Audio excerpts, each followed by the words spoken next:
सगळ्यात आधी आपण 2 लिटरची थम्सअपची बाटली आहे ना तर ती घेतली होती आणि तिचे 2 तुकडे केले.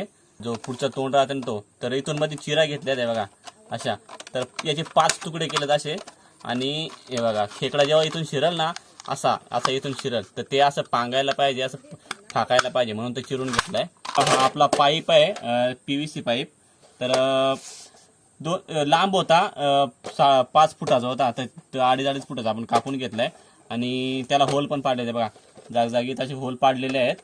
तर हे होल यासाठी पाडलेत की जेणेकरून आपण याच्यामध्ये खाणं जे पण टाकू ना तर त्याचा वास जायला पाहिजे.